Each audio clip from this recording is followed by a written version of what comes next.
Assalamualaikum warahmatullahi wabarakatuh. Halo semua. Pada video kali ini kita akan membahas tentang biomekanika olahraga. Nah, pada kali ini kita akan membahas prinsip biomekanika dalam cabang olahraga pencak silat.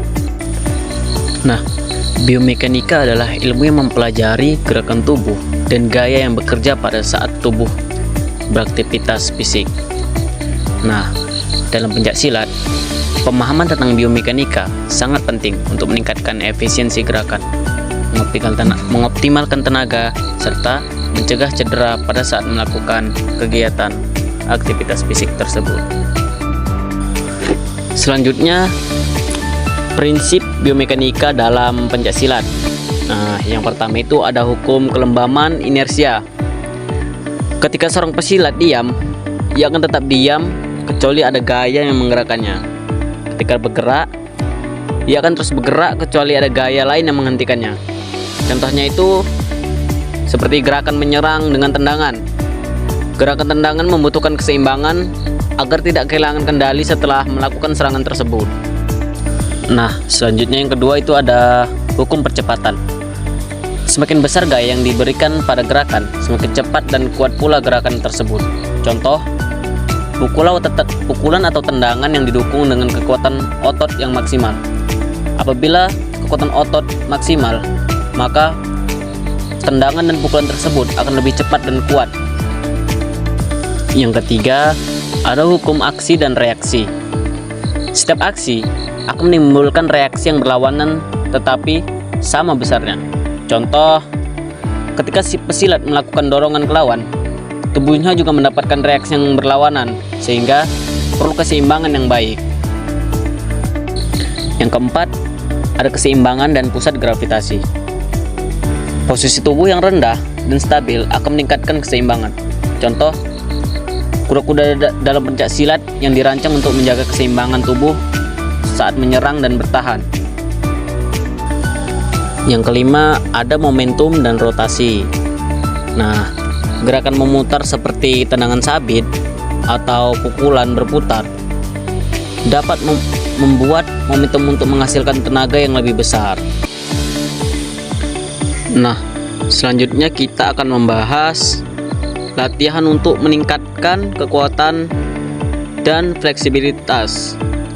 Nah, yang pertama itu ada squat yang berfungsi untuk menguatkan otot kaki agar meningkatkan stabilitas dalam kuda-kuda.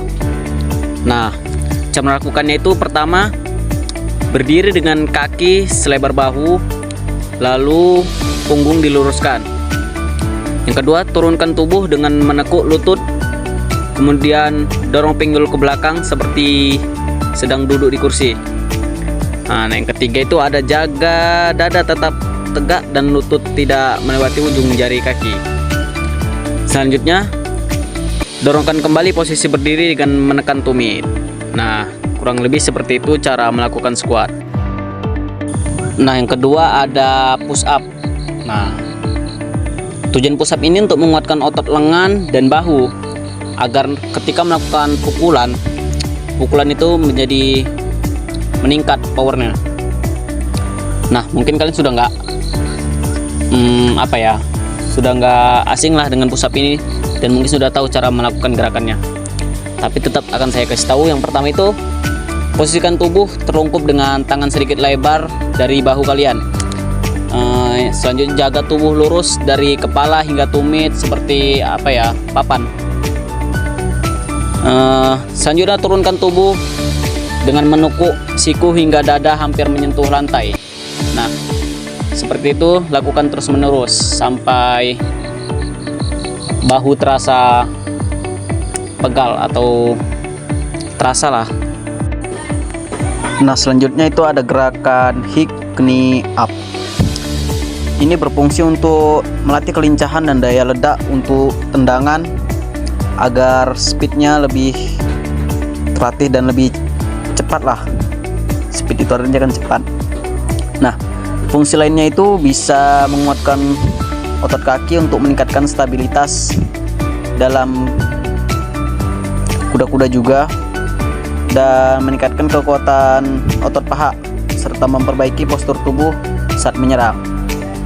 Cara melakukannya cukup mudah, dengan cara berdiri tegak, lalu kita akan mengangkat lutut setinggi mungkin secara bergantian, lalu diulang terus dengan ritme yang cepat. Ada juga selanjutnya stretching dinamik. Nah, gerakan ini berfungsi untuk meningkatkan fleksibilitas, sirkulasi darah, dan kesiapan otot sebelum berolahraga. Nah, gerakan ini membantu untuk mengurangi resiko cedera dan meningkatkan performa atlet atau seseorang yang ingin melakukan suatu kegiatan aktivitas fisik olahraga. Nah, ya salah satunya ini di pencaksilat juga digunakan untuk meningkatkan fleksibilitas tubuhnya dan meningkatkan daya tahan tubuh untuk melatih tubuh saat menyerang. Nah, untuk kesimpulan pada tugas atau materi saya pada hari ini, pemahaman biomekanika dalam pencaksilat sangat penting untuk meningkatkan efisiensi gerakan, terutama mengoptimalkan tenaga serta mencegah cedera. Dengan latihan yang tepat, pesilat dapat meningkatkan kekuatan, keseimbangan, dan fleksibilitas untuk mendukung teknik bertarung yang lebih aktif dan mencapai prestasinya menuju ke tingkat yang lebih baik. Mungkin sekian dari hasil tugas atau materi saya pada hari ini. Apabila ada kekurangan, saya mohon maaf karena saya masih tahap belajar ya. Dan saya akhiri.